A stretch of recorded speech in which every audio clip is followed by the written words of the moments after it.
सभी ग्रहों के स्वामी सूर्य देव, जिनका राशि परिवर्तन हर महीने होता है, और अब इस महीने जनवरी के महीने में 14 जनवरी को सूर्य का गोचर मकर राशि में होने जा रहा है। इस दिन को ही मकर संक्रांति भी कहा जाता है। अब ये सूर्य का राशि परिवर्तन अगले 30 दिनों तक मिथुन राशि के लोगों के जीवन में किस तरह के प्रभाव देने वाला है, चलिए जानते हैं। जय माता दी दोस्तों, आप सभी का स्वागत है हमारे YouTube चैनल अमृता एस्ट्रो में। और इस वीडियो में मैं बात कर रही हूं मिथुन राशि के लोगों के लिए सूर्य की राशि परिवर्तन के प्रभाव के बारे में। तो देखिए, सूर्य का जो गोचर है वो होता है लगभग 30 दिनों का। हर महीने राशि बदलते हैं, लेकिन जब जनवरी का महीना आता है तो सूर्य देव अपने पुत्र शनि की राशि मकर राशि में प्रवेश करते हैं, जिसको मकर संक्रांति, संक्रांति का मतलब है जो सूर्य का गोचर है उसको संक्रांति का नाम दिया गया है। जब मकर में गए तो मकर संक्रांति हो जाता है, जो बहुत ही विशेष दिन माना जाता है दान पुण्य के लिए। अब अगले 1 महीने तक सूर्य देव यही मकर राशि में रहने वाले हैं और मिथुन राशि के लोगों के जीवन में अष्टम भाव में ये प्रवेश करेंगे। अगर आपकी कुंडली के लिए देखा जाए तो मिथुन राशि के लोगों के लिए सूर्य देव उनके तीसरे घर के स्वामी हैं। और तीसरा घर जो होता है वो होता है साहस का, पराक्रम का, आपके एफर्ट्स का भाव है, ये छोटी यात्राओं का। अब यहां से ये गए आपके अष्टम भाव में। अष्टम भाव है गुप्त, रहस्यमयी, जो भी रहस्य है, जो ही गुप्त चीजें हैं, उन सभी का भाव ये अष्टम भाव कहा गया है। तो क्या अष्टम भाव में जाकर सूर्य देव आपको अच्छे प्रभाव देंगे या फिर नेगेटिव प्रभाव देंगे या मिले जुले प्रभाव देने वाले हैं? तो आगे बढ़ने से पहले बस एक छोटा सा ही निवेदन है, चैनल पर पहली बार आए हैं तो चैनल को सब्सक्राइब कर लें अगर अभी तक नहीं किया है। और अपनी कुंडली दिखाना चाहते हैं, अपने मन में प्रश्न है, तो आप हमें व्हाट्सएप पर कांटेक्ट कर सकते हैं। स्क्रीन पर आपको नंबर मिल जाएगा। देखिए, अष्टम भाव, ये समय अवधि क्या रहेगी? ऐसी चीजों के लिए ये समय अवधि रहेगी कि जहां गुप्त चीजें हैं। अगर आप ऑकल्ट साइंस से जुड़े हैं, रिसर्च के फील्ड से जुड़े हैं, डाटा साइंटिस्ट हैं, आप इस तरह के फील्ड से जुड़े हैं, तो वहां आपको मैं कहूंगी रिजल्ट बहुत अच्छे देखने को मिलेंगे। लेकिन साथ ही काम का प्रेशर बढ़ सकता है, क्योंकि एफर्ट का भाव है थर्ड हाउस और 8th में गए हैं, तो एफर्ट तो हर काम में डालने ही पड़ेंगे, ज्यादा एफर्ट देने पड़ेंगे हर एक काम में।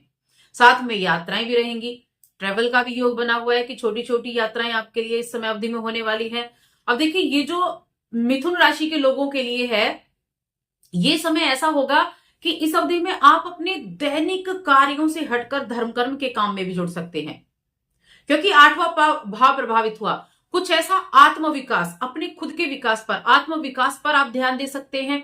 और साथ में अपनी कुछ ज्ञानवर्धक चीजों की तरफ आपका जो ध्यान है वो जा सकता है। ऑकल्ट साइंस की तरफ आपका ध्यान जा सकता है।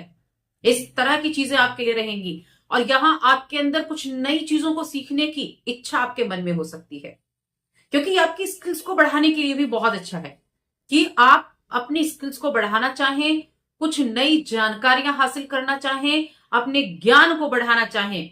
ये ऐसा है कि नए कौशल को सीखने के साथ साथ जो इस राशि के जातक हैं, स्टूडेंट की मैं खास तौर से बात करूंगी, हायर एजुकेशन में जाना चाहते हैं, तो उनके लिए बहुत अच्छा योग इस अगले 1 महीने में बनने वाला है।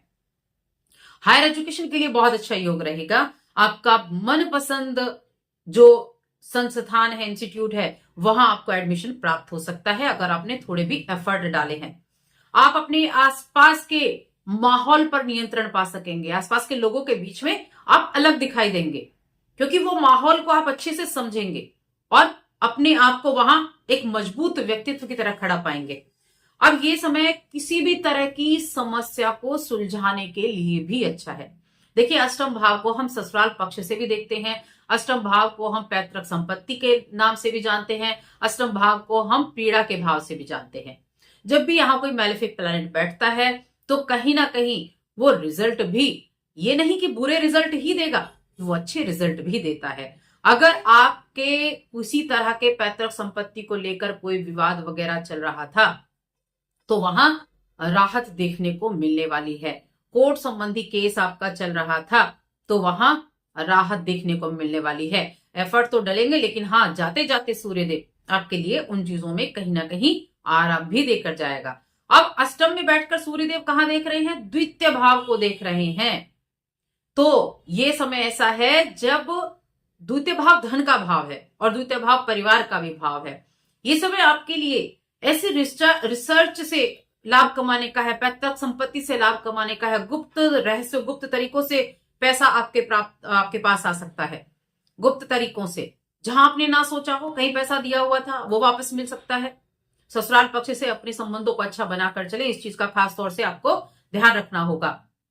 इसके अलावा ये गोचर आपके प्रेम जीवन वैवाहिक जीवन की मैं बात करूं तो देखिए आपके लिए इस समय अवधि में प्रेम जीवन की मैं बात करूंगी और वैवाहिक जीवन की, तो आपसी बॉन्ड को अच्छा बनाकर चलें, क्योंकि प्रेम जीवन के मामले में आपसी समझ की कमी हो सकती है जिसकी वजह से नोक झोंक की स्थिति बन सकती है। ऐसे में ये जो गोचर है आपके रिलेशनशिप को प्रभावित करेगा। तो इस रिलेशनशिप को आप अगर ठीक होने से बचाना चाहते हैं तो अपने ईगो पर ध्यान रखें, बातचीत के बीच में यानी कम्युनिकेशन गैप नहीं आना चाहिए, एक दूसरे की बातों को समझना है आपको, इस तरह का ध्यान रखना है।